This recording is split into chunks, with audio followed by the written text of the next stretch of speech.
desgraça. Vale a pena.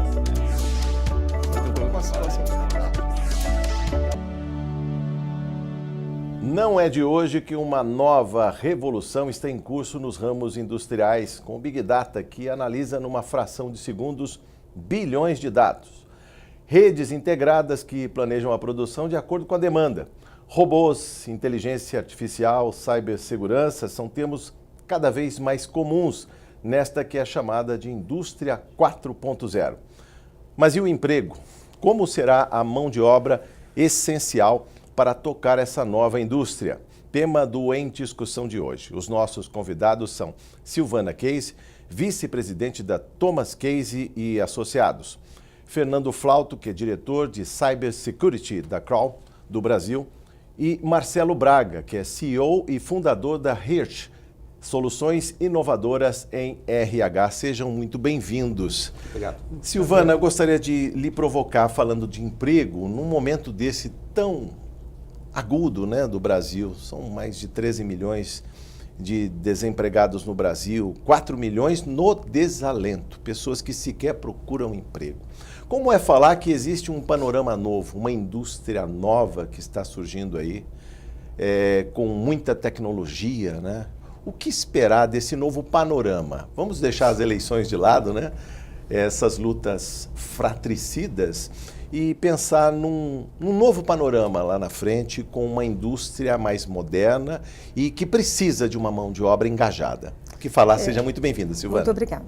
A gente vive realmente um momento difícil pelo alto nível de desemprego e pelo desalento, como você comentou. Sim. Pessoas que hoje estão desempregadas, é muito difícil de travar um diálogo e de falar de uma nova indústria, a 4.0. Falar em inteligência artificial, em robôs, que isso acaba apavorando um pouco mais quem está desempregado. Sim. Só que também nós não podemos omitir o que é a realidade, porque o emprego vai mudar. A forma de se trabalhar vem mudando. A própria legislação trabalhista já foi alterada. Então, toda essa flexibilização também veio para ajudar, porque a ideia é só ajudar, flexibilizar para aumentar a demanda de empregos. Só que muita gente não quer aceitar um novo momento. E essas pessoas, se não aceitarem, tenderão a continuar desempregadas. Sim. Porque aí não existe um milagre.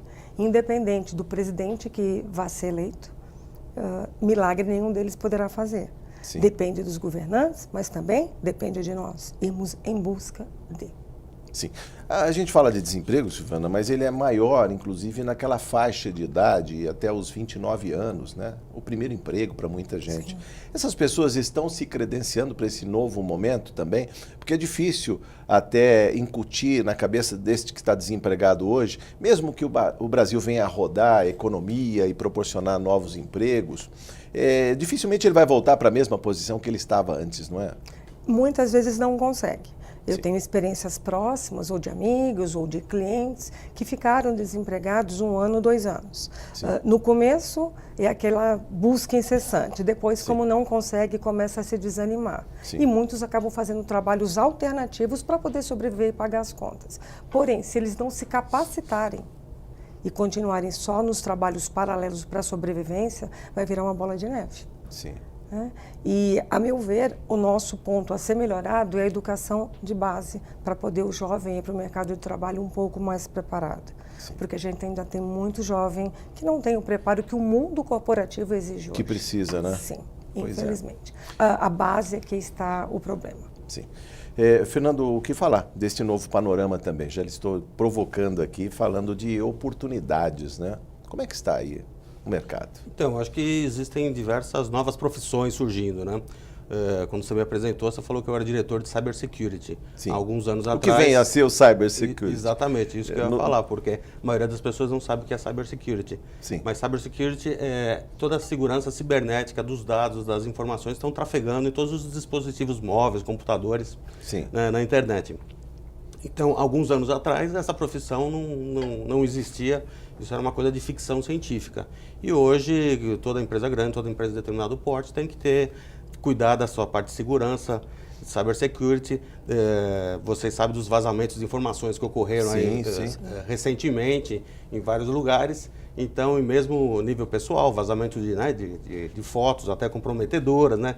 De artistas aí. Sim, mas agora já temos uma nova lei de dados, né? Que ela vai levar um tempo ainda para entrar em vigor, Isso. mas isso de alguma maneira cria novas oportunidades também, ou seja, dúvida. Em termos de segurança de Sem dados? dúvida. Por causa desses vazamentos já existia uma lei anterior falando especificamente sobre vazamento de informações que pudessem afetar alguma pessoa.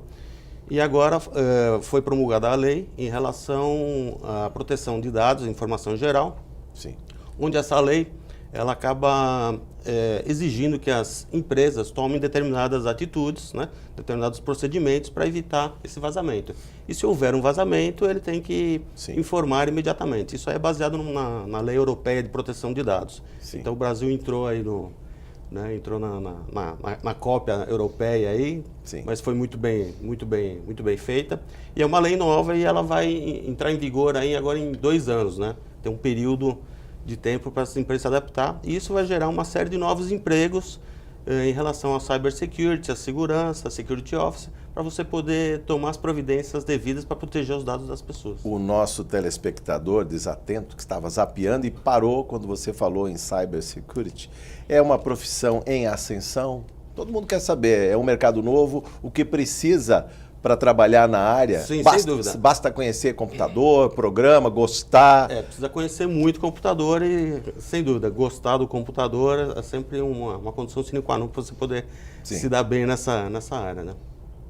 Mas é uma profissão que ela não é nova, ela vem desde os anos 70, na época do mainframe, onde já existiam a computação dos dados bancários, né, a computação pesada. Já existia o Security Office naquela época, né, que era o nome, só que acontece o seguinte, o mundo digital ele se ampliou e todo mundo utiliza praticamente. Nós estávamos falando há poucos minutos atrás aí sobre a Big Data e a possibilidade do celular estar na mão de qualquer pessoa. Você sabe que nós temos mais celulares hoje do que habitantes no Brasil, né? Tem pessoas que têm mais de um celular. Sim.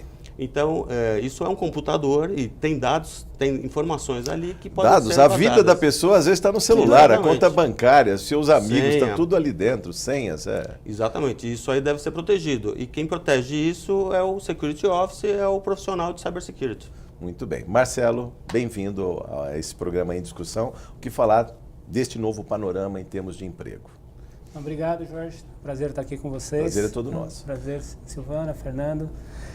É muito difícil ter uma bola de cristal para falar o que vai acontecer no futuro, mas existe uma tendência muito clara de que a transformação vai ser muito grande.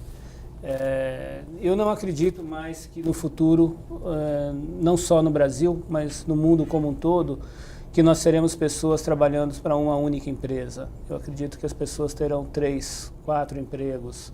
Né? Empregos ou funções? Porque trabalho não falta. Falta é emprego, né? Trabalho tem por toda parte. A gente tem um país em construção. Se a gente olhar que estamos aí na telefonia 4.5G e metade das casas dos brasileiros sequer tem esgoto, tratado, coletado, né? A gente parece que tem muita coisa por fazer ainda. Mas quando você fala em emprego, dá a impressão que a pessoa vai ter uma marca nessa empresa, outra em outra, sabe? Vai ter carteira de trabalho assinada em todas? Não. Eu acho que as relações de trabalho mudarão. O Brasil já deu um pequeno passo, mas deu um passo com questão da reforma trabalhista. Sim. Mas quando eu falo em empregos, eu estou querendo dizer de atividades remuneradas e com responsabilidades. Então, essas pessoas elas terão o que representa hoje. Eu trabalho numa empresa que eu entro lá das 8 às 7. Para essa empresa aqui, eu não vou ter mais isso que eu trabalho das 8 às 17, né? Sim. Eu vou sim ter uma responsabilidade que eu tenho que entregar em tanto tempo e vou assumir outras responsabilidades com outras empresas e nem muitas vezes do mesmo serviço, né? Acho que uma outra questão que vai acontecer ao longo do tempo... Multitarefa, você fala? Multitarefas. As pessoas elas vão ter que se desenvolver em diversas atividades. Então, muitas vezes você vai se apropriar de uma responsabilidade e essa responsabilidade pode envolver finanças, pode envolver marketing, pode envolver comercial. Você vai ser responsável por aquilo de uma forma completamente compartilhada, envolvendo pessoas de outros locais do mundo. Um começa aqui e o outro termina. Hoje a gente já existe, né, na indústria automotiva, já existe muita gente fazendo isso, na parte de tecnologia também, mas isso vai acontecer em diversas outras áreas. Então, Sim. vai ter uma transformação total. Eu acho que o que a Silvana colocou, né, de capacitação, desenvolvimento, vai ser fundamental para todos, não só os que estão hoje fora do mercado de trabalho, mas para esses que estão também. Se eles não correrem num lado de se desenvolverem rápido, também terão menos oportunidades no mercado. Dificuldade para se enquadrar. E a concorrência hoje ela não é só no Brasil, não é só na cidade de São Paulo. Hoje, por exemplo, através do nosso site de recrutamento, né, nós temos empresas americanas contratando profissionais de tecnologia brasileiros, mas não para ir para lá. Né? Está trabalhando totalmente remoto. Sim. Presta serviço dentro de uma modalidade que eles fazem um acordo, tudo funciona perfeitamente. E isso vai cada vez mais acontecer. A Índia já opera muito assim, a China Sim. também. Então, o mundo como nós enxergamos, ele será totalmente diferente. E aí eu acho que a tecnologia é a base para o alicerce para essa transformação. Mas essa tecnologia também não está aí pulverizada mundo afora? A gente está de olho numa fábrica e de repente essa empresa desaparece do Brasil. Ela leva a sua planta para a China, para a Índia, para a Coreia. Quer dizer, como é que fica essa relação também? Quando as pessoas, digamos, fazem um planejamento do futuro e esse futuro parece que desaparece, né? Basta, às vezes, uma vontade política, uma canetada e tudo pode acontecer. Nós vivemos um ambiente global de livre concorrência. Sim. Então, tirando as questões tributárias, protecionismo que um país ou outro faz, né? Nós estamos no meio de uma guerra aí, Estados Unidos e China, para ver quem vai defender melhor Vocês o seu têm que mercado. olhar o mundo todo, não é só o nosso quintal, né? E com isso a questão industrial, para quem trabalha na indústria, é diretamente afetado, porque eventualmente faz mais sentido realmente você ter um ganho de escala, produzir numa única região para o mundo todo, porque hoje o custo de distribuição, o custo de serviços, o custo Sim. comercial, ele é, em grande parte dos casos, muito maior do que o custo de fabricação em si.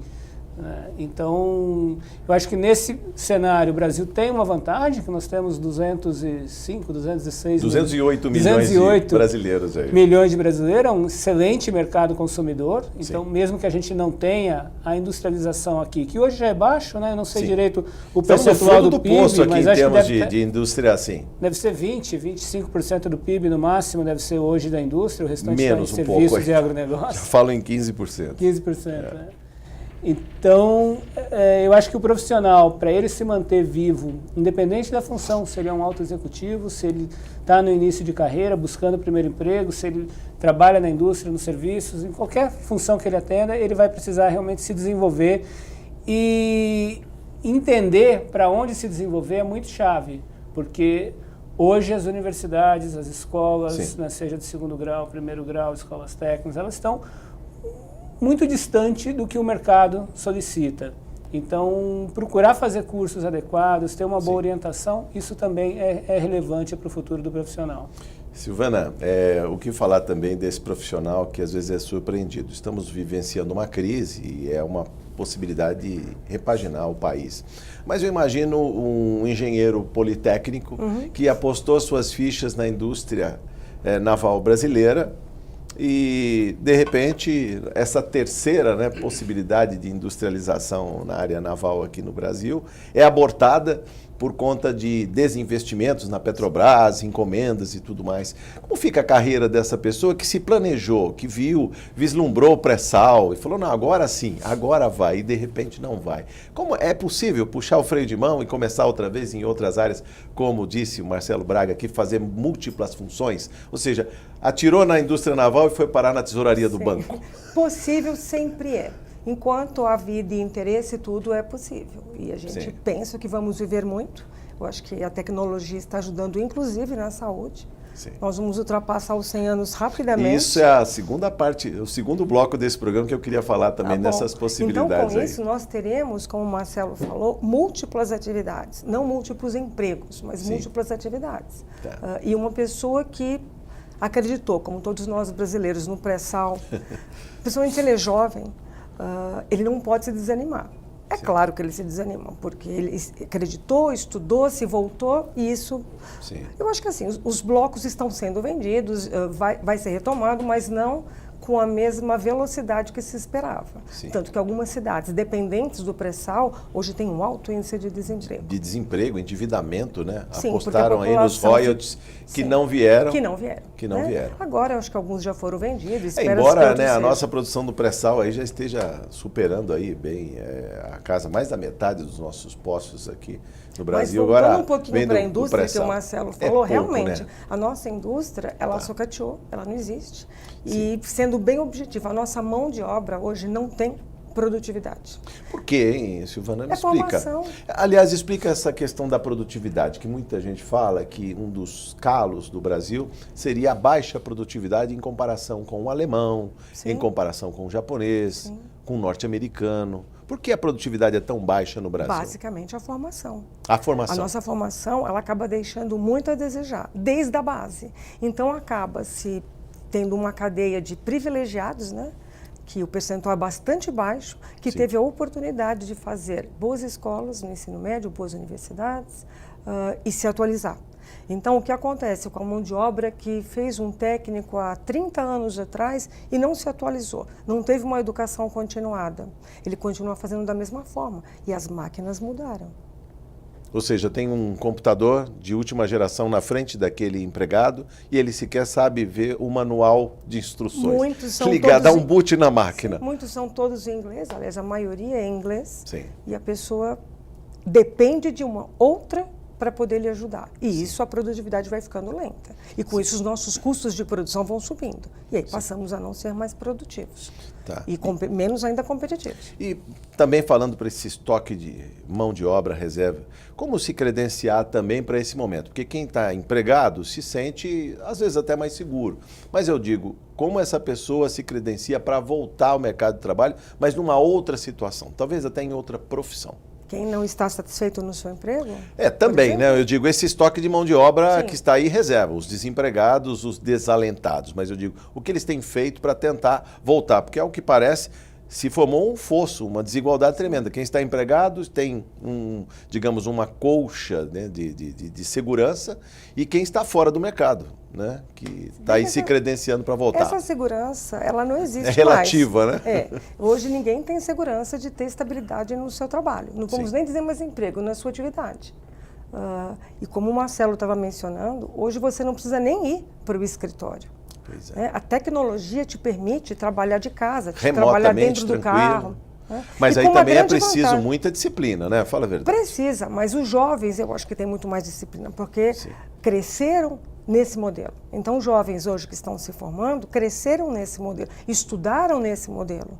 Enquanto estudávamos nas enciclopédias, eles aperta uma tela Um Google pronto. e tem tudo.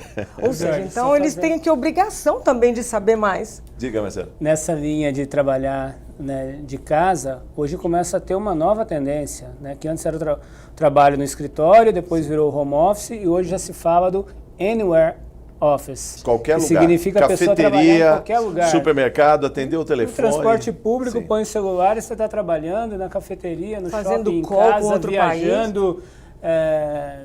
Não há barreiras mais para o trabalho. Silvana, foi-se o tempo, aliás, eu queria aproveitar a sua expertise, a sua experiência nesse mercado, em que as pessoas cumpriam um período numa empresa, muitas vezes trabalhavam numa empresa só a vida inteira, Sim. e já deixava a estrada asfaltada para o filho assumir. Sim.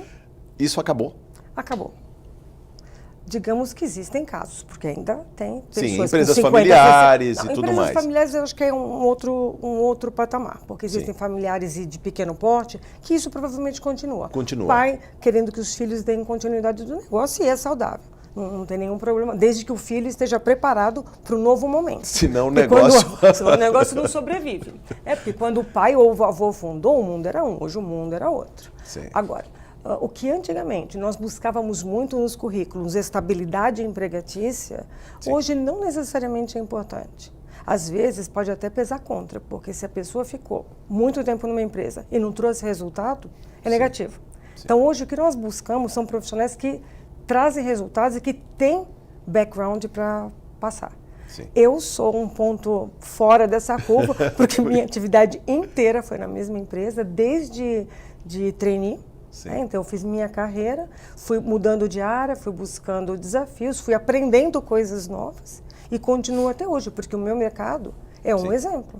Sim. De recrutamento, seleção e recolocação. Ele mudou drasticamente. Aliás, ele hoje é fundamental na empresa, porque as pessoas precisam absorver a cultura da empresa. Se não tiver um time bem montado, a empresa não prospera. Então, só que a forma como se buscavam antes profissionais, como se contratavam, mudou.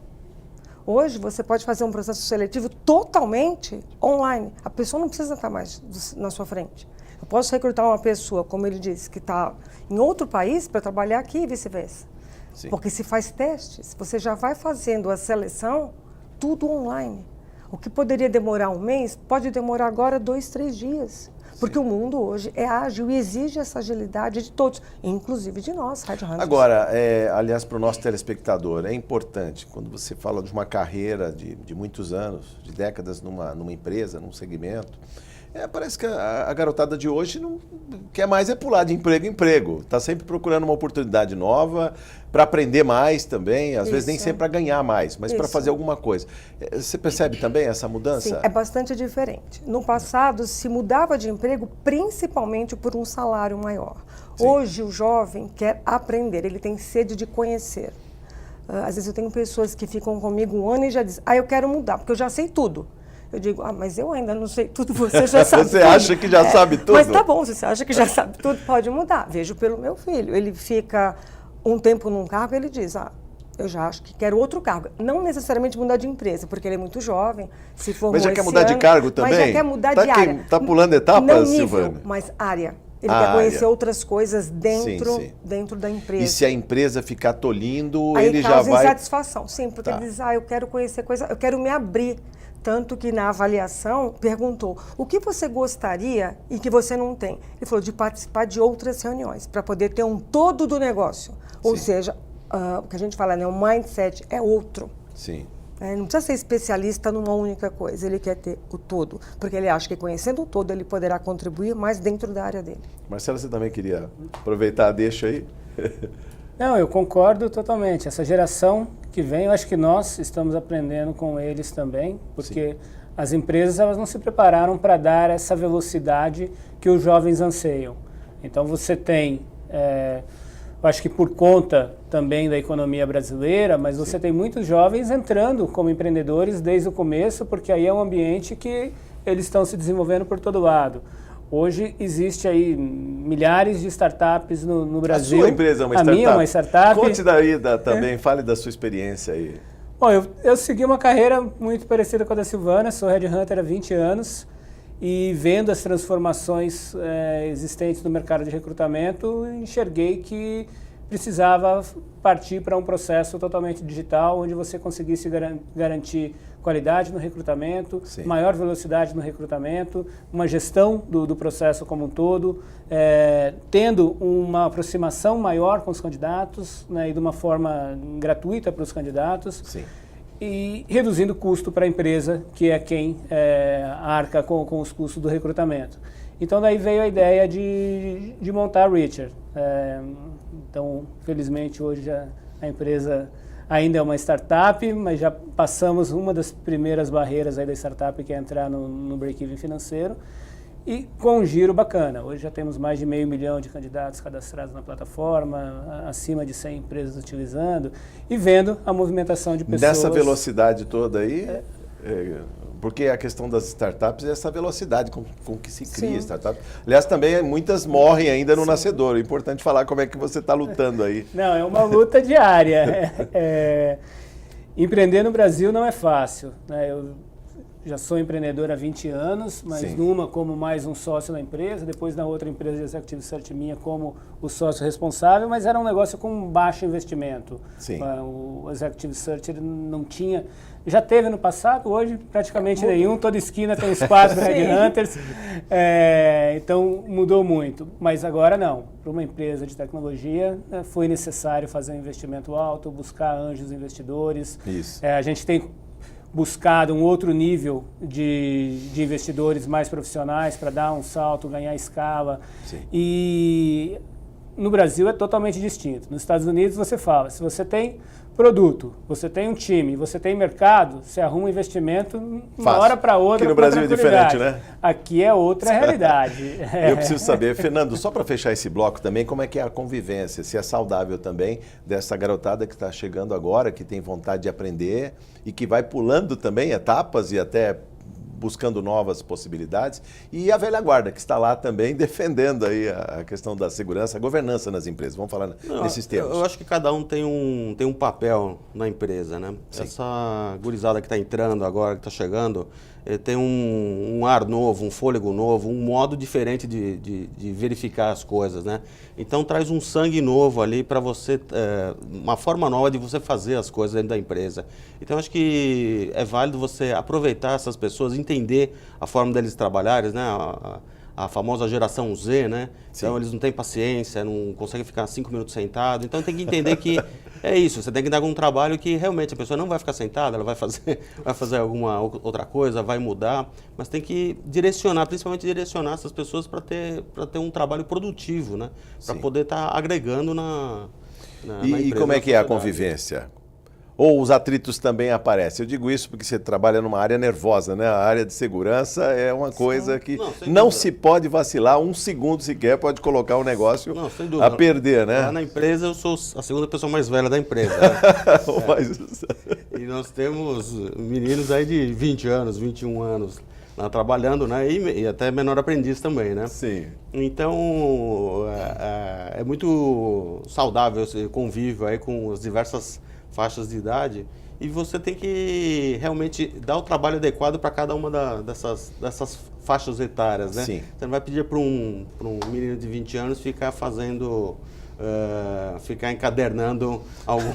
Para ele é a modorra, né? Ele quer algo mais desafiador, né? Desafiador. Ele quer mas se você pedir para ele pesquisar alguma coisa sobre um termo em chinês ou em japonês, né, sobre uma empresa coreana, ele vai fazer aquele trabalho lá muito contente e vai ser desafiador para ele. E tem essa coisa também, Fernando, de vestir a camisa. É importante que se diga desse empenho, dessa cultura de empresa. Isso é importante que se diga também. Sem dúvida. Mas porque se a pessoa não tiver raiz ali, não tiver vontade também, aí ele procura outro emprego. Já. Mas essa geração mais nova, eu acho que não é vestir a camisa hoje em dia, e sim é vestir uma causa.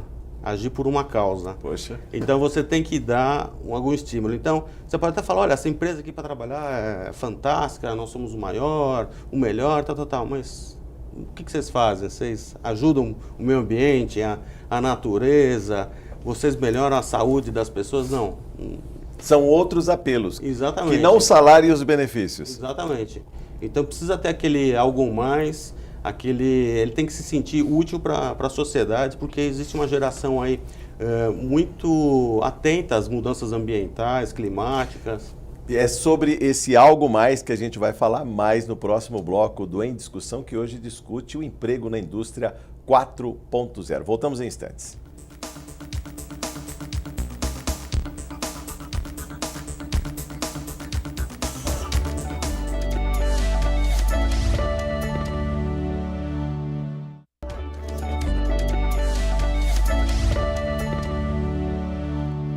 Estamos de volta no programa Em Discussão, hoje falando do emprego na indústria 4.0.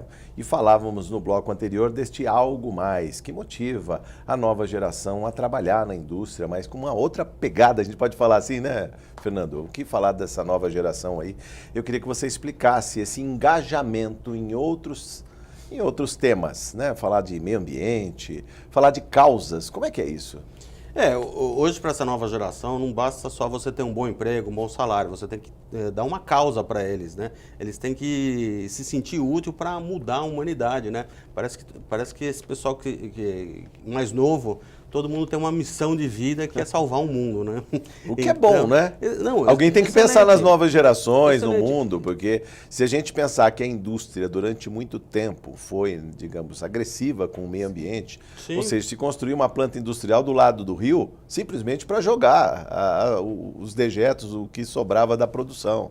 Ninguém tinha uma visão, olha, esse rio limpo, despoluído, um cartão postal, não se pensava nisso. Exatamente. Né? Algumas coisas que pessoas da nossa idade estão acostumados, né, a fazer, que era comum na época quando era criança, hoje é impensável. E esse pessoal que está aí hoje acha um absurdo, né? Sim. Então a gente tem que aproveitar isso realmente para ir para frente, para esses novos conceitos estarem embutidos em todas as empresas, todas as atividades. Esta questão de ficar antenado, ficar ligado o tempo todo, ou seja, você dialoga com um jovem que está lá no celular, mas ele está trabalhando, ele está no celular, mas ele está antenado, ele precisa conversar com outras pessoas. Como é que é isso? Explica pra gente. Ainda mais com segurança. Segurança é vital, né, em termos de... Não, sem dúvida. Hoje a gente precisa tomar cuidado com a informação que nós estamos passando, principalmente para o nosso celular, para os nossos computadores, né? E instruir os nossos filhos, né? As pessoas mais novas são desavisadas desse assunto, de como você tratar essa nova ferramenta, né? Sim. Então, sempre de forma a você poder proteger essa informação, proteger do contato. Porque hoje você tem contato pelo celular com milhares de pessoas em qualquer lugar do mundo, Sim. instantaneamente, imediatamente. E sabendo que um celular pode ser hackeado também e passar informações vitais da empresa para o inimigo, que está fora do Brasil, às vezes. Exatamente. E às vezes até um segredo industrial, Sim. algum contrato confidencial, você pode estar na inocência transmitindo ali, né, para acelerar esse processo, transmitindo para um WhatsApp alguma coisa, e essa informação pode ser interceptada. E uma coisa que a gente não pensa, né, espionagem industrial é uma coisa que existe está aí realmente, que está aí, sempre esteve, né? Mas é cada vez mais fácil, na verdade, você obter essas informações. Porque antigamente as coisas não eram digitais. Então, para você obter uma informação, você precisava ir lá na empresa, você ia vasculhar os armários da empresa, ia verificar. E hoje essas informações elas estão nos computadores e elas estão na nuvem também. Sim. Então, uma senha frágil do meu servidor de Nem nuvem... fala de senha frágil, por favor. Exatamente, pode colocar em risco toda a minha informação. Eu acho que eu estou seguro, mas na verdade, meu vizinho ali ele está compartilhando toda a informação e na verdade eu nem estou sabendo disso. Sim. Marcelo Braga, eu queria que você falasse um pouco sobre, aliás, um artigo, acho que da sua Lavra, inclusive, que eu busquei no site da Richer, é assim que fala, né? Isso. Richer. Que fala não de emprego, mas de empregabilidade. Explica pra gente um pouco melhor isso, e depois eu vou cotejar também com a Silvana sobre isso. As pessoas estão empregadas, não estão seguras, ela já disse aqui, mas ele tem que ficar de olho na empregabilidade. Por quê? E o que vem a ser isso? A empregabilidade é a capacidade que a pessoa tem de buscar uma nova posição, de ser promovido ou, eventualmente, de não ser desligada. Sim. E ela é composta, ao nosso ver, por 3 principais fatores. Ela própria, outras pessoas que estão concorrendo com ela, Sim. e outra, oferta e procura do mercado. Sim. Então, por exemplo, você pode ser um candidato excelente, né, ter uma excelente formação, muito melhor que os teus concorrentes, mas se não tem oferta na tua área. Então, Sim. fazendo uma A pessoa comparação com precisa o engenheiro naval que a rapidamente- gente falou antes, É. né, altamente qualificado, melhor que todos os outros, mas aqui no Brasil não tem. Talvez se O ele quer setor trabalhar nessa desapareceu área, simplesmente. tem que buscar outra. Né? Ou às vezes, legal, eu tenho um inglês avançado. Tudo bem, mas se você tem um inglês avançado e todo o restante do mercado tem um inglês nativo, nem fluente, você está aquém. Então, a empregabilidade, ela compara, né, desde competências comportamentais, histórico profissional, histórico acadêmico, nível de idiomas, tua remuneração, porque às vezes você está ganhando muito mais que o mercado paga e você vai ter dificuldade de E entrar, recolocação, eventualmente. Compara isso com os demais players para posições similares às que você está buscando e também com a demanda de mercado. Então, dessa composição, nós fizemos o conceito do índice de empregabilidade da Richer para dar um retorno para os profissionais de qual que é a realidade que ele tem. E qual tem sido a resposta desses profissionais quando se olham, às vezes isolados ali no meio de um deserto e que necessitam rapidamente se repaginar? tem até um nome, né? Retrofit, né? Na arquitetura se Na fala arquitetura. um retrofit. Depois eu vou perguntar para a Silvana se nos currículos é possível também um retrofit. Não, muita gente assustado, porque por conta da carência de emprego no país, né, nem todos os índices saem muito bons. Sim. E aí as pessoas ficam chocadas. Poxa, mas eu fiz isso, eu fiz aquilo. Muitas vezes fez um curso que nada agrega para uma nova posição no mercado. Então, num primeiro momento, vê um índice baixo, fica assustado. E aí a gente desce um pouco mais, né, para mostrar em que área que poderia melhorar, e aí assim a pessoa começa a compreender os aspectos que poderiam fortalecer a sua evolução profissional. Muito bem. Silvana, é possível retrofitar os currículos? Como é que é? Ou o passado está sempre presente em termos profissionais? Dá para melhorar, mas sempre com base nas informações verdadeiras. Eu não posso mudar o que essa pessoa estudou, onde essa pessoa trabalhou, os cargos que ela teve. Só que existe uma outra forma, esse retrofit seria uma outra forma de se colocar num papel. Aliás, nem num papel, porque os currículos mais não são no papel. Não são mais no papel. Nem no papel. Né? São todos... Estão na nuvem. Está tudo na nuvem, né? É tudo online. Então, hoje Sim. não existe mais currículo do papel. O que também é bom, porque você tem facilidade de fazer mudanças. Esse currículo ficou grande, esse currículo não está enfocando tal aspecto, ou é para uma outra empresa, e eu vou customizar, porque isso também é muito importante. Sim. Essa empresa tem um cargo X, então eu vou customizar o meu currículo para essa posição, porque eu tenho competências importantes para essa posição na empresa X. Sim. Não necessariamente para todas as empresas. Porque muitas vezes eu posso ter uma competência que para a empresa X não serve. Não serve, Não exatamente. serve. Então eu posso ir customizando. E como a pessoa também se enquadra no mercado dentro deste termo empregabilidade? Eu digo isso que muitas vezes a empresa faz uma série de exigências, mas na hora de pagar o salário, não, aí é isso, a gente vai melhorar depois. Não melhora nunca. Mas, mais uma vez, é a lei da oferta e da procura, é demanda. Tá. Então, se eu tenho um super currículo, uma carreira maravilhosa, mas nesse momento o mercado está com 13 milhões de desempregados e eu tenho concorrentes tão bons quanto o meu perfil e que Ou ganham até menos, melhores, né? e que ganham menos, Sim. se eu não me adequar, eu ficarei desempregada. Sim. Então, muitas pessoas dizem, mas agora que eu sou diretor ganhando X, eu não vou me sujeitar a ganhar menos. Bom, então vai ficar desempregado. Vai ficar desempregado. Sim, porque hoje uma pessoa de 40 anos concorre com uma de 30, concorre com uma de 25. O universo se abriu e todos concorrem, independente da faixa etária. O que vale é quem eu sou, o que eu posso oferecer. Independentemente da faixa etária, aliás, a gente fica num gap, fica um espaço. O mercado parece que não quer mais quem tenha mais de 50 anos, mas se aposentar é depois dos 60, 65 anos, vamos dizer, uma idade mínima. Como ficam esses 15 anos na vida de quem trabalhou a vida inteira, deu um duro danado e muitas vezes sequer teve tempo para se credenciar, estudar, fazer uma pós, um MBA, melhorar o seu grade, vamos dizer assim, né? É um artigo que eu ainda vou escrever sobre o que o governo vai fazer com os profissionais que precisam trabalhar até 65, provavelmente, como vamos viver mais, até 70. Sim. Okay, é ótimo trabalhar. Trabalhar não é problema, é solução. Sim. Porque o trabalho é uma coisa maravilhosa. Mas onde? Talvez tendo as nossas próprias atividades, né? Entregando serviços, entregando atividades. E não na base da CLT formal, como já foi no passado. Mas vai existir esse gap. Porque nós vamos ter pessoas cada vez vivendo mais e cada vez mais saudáveis. Sim. E aonde elas vão trabalhar? E onde vão trabalhar? Essa que é a pergunta. Essa é uma conta que temos que fechar junto com o planejamento dos governos seguintes. Sim.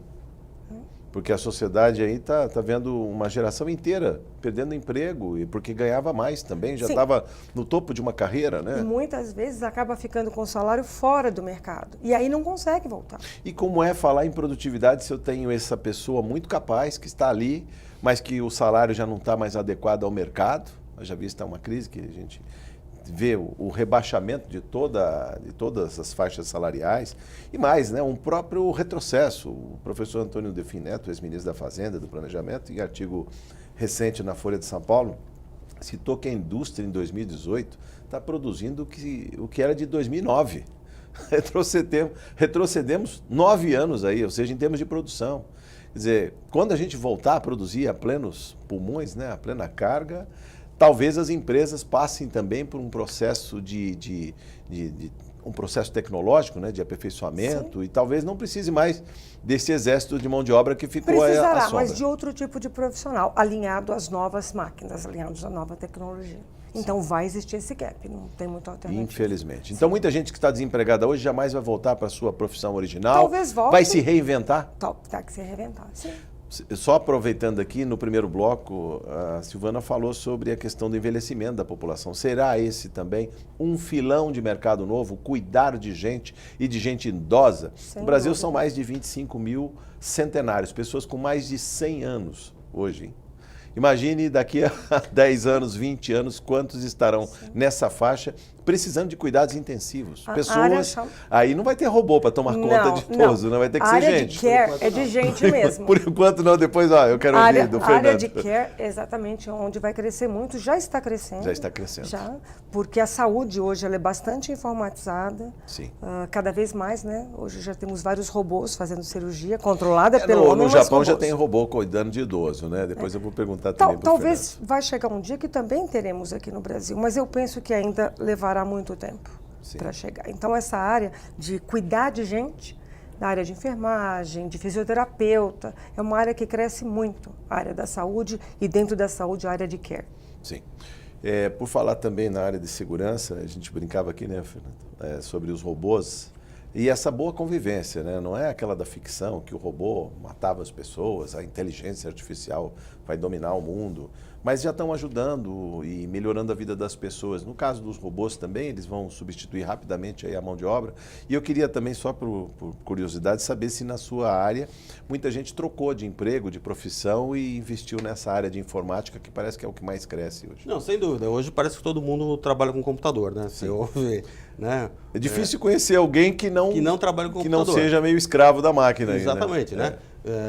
Na minha época de adolescência, quando o computador estava surgindo, né? O Steve Jobs, o Apple II e tal, ninguém falava de computador, né? E até você comprava um computador e não servia absolutamente para nada, né? Você ficava digitando horas e horas ali. Pô, você está falando de um Prológica, uma outra coisa. Exatamente, essas gerações. Então você vê a evolução. E hoje ninguém vive sem computador, né? Se alguém vai trabalhar sem um notebook, alguma coisa, sim, né? Por favor, né? Uma planilha em papel, não, por favor. Isso não existe mais, né? Então está tendo essa mudança nas profissões também. Tá. Existem profissões que não existiam anteriormente, meu próprio caso de cybersecurity. Mas, por exemplo, a analista... Você imaginava quando começou lá atrás, 20, 30 anos? Na verdade, eu sempre trabalhei nessa área, porque eu entrei como trainee numa empresa de auditoria e eu entrei na auditoria contábil, mas já com o foco em trabalhar na consultoria de TI. Sim. E logo depois foi criada a área de auditoria de tecnologia. E aí eu já fui para essa área. Então, na verdade, Você sempre bebeu na mesma fonte aí, né? Exatamente. E eu vi essa área evoluir, porque todo ano a gente se falava, né? Não, esse ano vai ser o ano, o pessoal vai ver que isso aí é uma coisa importante, que a área de segurança é importante, né? E não acontecia nada, né? E foi passando os anos, as coisas começaram a acontecer, os vazamentos de informações começaram a acontecer, os roubos começaram a acontecer, né? Hoje se rouba muito mais com ataque cibernético do que um carro forte. Não sei se vocês sabem, mas a cifra é mais de 10 vezes, né? Então, para cada dólar que é roubado fisicamente, existem outros 10 que foram roubados digitalmente, que ninguém sem apontou arma para violência. ninguém. Exatamente, né? Às vezes é uma violência de senha, né? O que o pessoal chama de força bruta de você conseguir descobrir uma senha, né? Mas não dói nada, só no computador, né? Mas diversas novas profissões estão sendo criadas em relação a isso. Sim. Hoje, por exemplo, um roteirista de inteligência artificial, você vai falar, mas o que é isso? O que ele faz? Sim. Mas se você pegar o Google, o Waze no seu carro e colocar ele para te guiar a algum lugar, você vai ver que o cara é muito importante, porque ele está te levando no caminho correto, sem você entrar em nenhum lugar perigoso. Então, existem pessoas que estão analisando essas informações e tratando essas informações e refinando essa inteligência artificial. Muito bem. Marcelo, você vai inaugurar uma rodada de considerações finais. Vou permitir 2 minutos para cada um dos convidados. Eu queria que você falasse de perspectivas. Você é um otimista, você está aí numa startup, de olho no unicórnio, né? Como todo mundo quer, é isso? Conta para a gente como é que vai ser o emprego no futuro, no breve futuro, que as pessoas têm muita pressa. Não, eu vejo o mundo sempre evoluiu. Antigamente, pensando na indústria, né, o funcionário da indústria poderia ser uma pessoa que nem tinha segundo grau e estava todo mundo muito feliz. Não precisava nenhum estudo, apenas a força física era suficiente. Depois disso foi se exigindo uma melhor qualificação.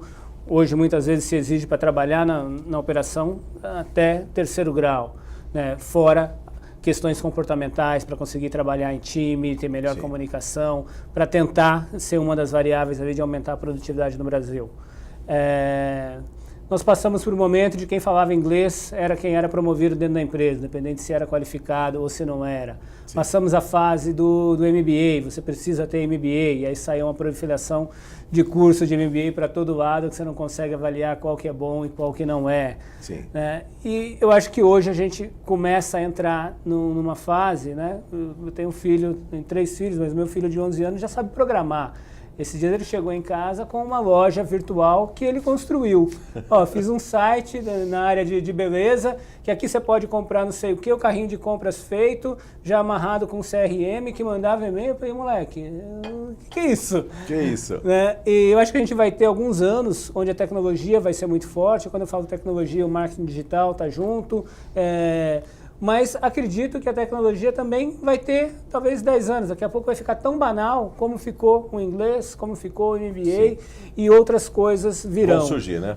O que eu acho muito importante para o profissional é ele estar antenado no que está acontecendo e, de certa forma, o Brasil tem alguma vantagem. O Brasil está pelo menos 5 anos atrasado. Nas posições que a gente está mais avançado, nós estamos 5 anos atrasados dos países desenvolvidos. Então, o brasileiro ficar antenado, é só olhar o que está acontecendo nos outros países desenvolvidos e que daqui a pouco essa tendência vai chegar para cá. Ontem eu fui numa farmácia, né, e aí eu entrei no site e vi que tinha um desconto. Eu cheguei, mas no site está metade do preço. Então faz o seguinte, você compra pelo site, espera 1 hora que daqui a pouco você vem aqui e compra. A gente entrou, comprou, já tocou. Você já pode pegar no caixa. Eu só substituí o atendente, porque o caixa, na verdade. Né? E tem muita coisa acontecendo. Olha o que está acontecendo lá fora, que isso vai ser um reflexo para onde o Brasil deve migrar, né, fazendo as customizações locais de cultura, pública e tudo mais. Muito bem. Fernando Flauto, em 2 minutos o que faltou dizer. Vamos às considerações finais. Eu acho que a evolução da indústria 4.0 vai ser cada vez mais rápida. E o que vai acabar acontecendo é que tudo pode ser automatizado. Então, qualquer profissão, qualquer atividade humana, se você pensar, hoje é impossível automatizar isso é questão de tempo e vai ser automatizado. Só para dar um exemplo para vocês, aviação, por exemplo, aviação comercial. Então, na década de 70, existiam aviões de grande porte como existem hoje, só que existiam 4 pessoas na cabine. Era um piloto, copiloto, tinha um navegador e um engenheiro de bordo.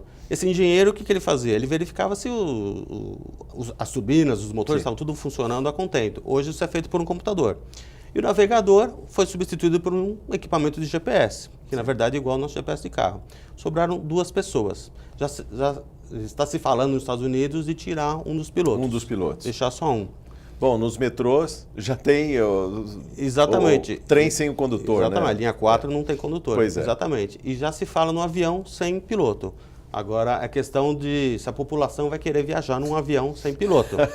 Mas isso é questão de tempo, porque se eu falasse que o metrô não tem condutor, você vai falar, não, esse tem eu não muito vou. mais gente num trem do metrô na linha 4 no horário de rush do que num Boeing, num Airbus. No passado você ia falar, não, eu não vou entrar nesse trem que não tem condutor. Mas hoje você nem sabe que se tem ou se não tem e está andando no metrô. Não está preocupado com confiabilidade. Isso. Então, no futuro próximo também você vai se preocupar. Então, por exemplo, o caso do piloto comercial. Quem está se formando hoje como piloto comercial não vai se aposentar como piloto comercial. Ele vai trocar de profissão no meio do caminho. Assim seja. Silvana, o que falta dizer? Fechando esse programa em discussão.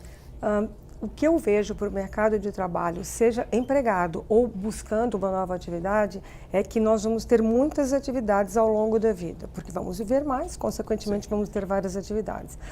Quem começou numa profissão não necessariamente vai morrer nessa profissão. Sim. Talvez tenha que mudar e percorrer outros caminhos, como o caso do piloto do avião.